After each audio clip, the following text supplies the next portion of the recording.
and all the Turkish world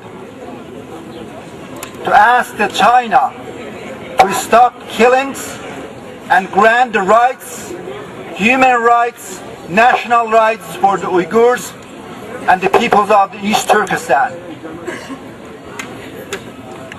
We are here to demand all these prisoners to be released without any conditions.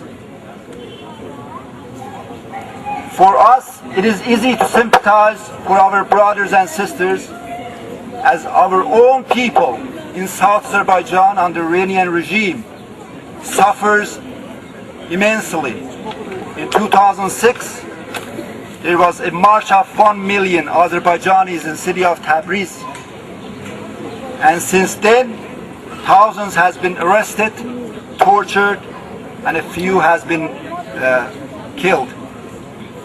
So it's easy for us to sympathize and relate to our brothers in East Turkestan. So I am not going to go to sort of long speech, and I'm going to pass on to our friends over here to take the floor.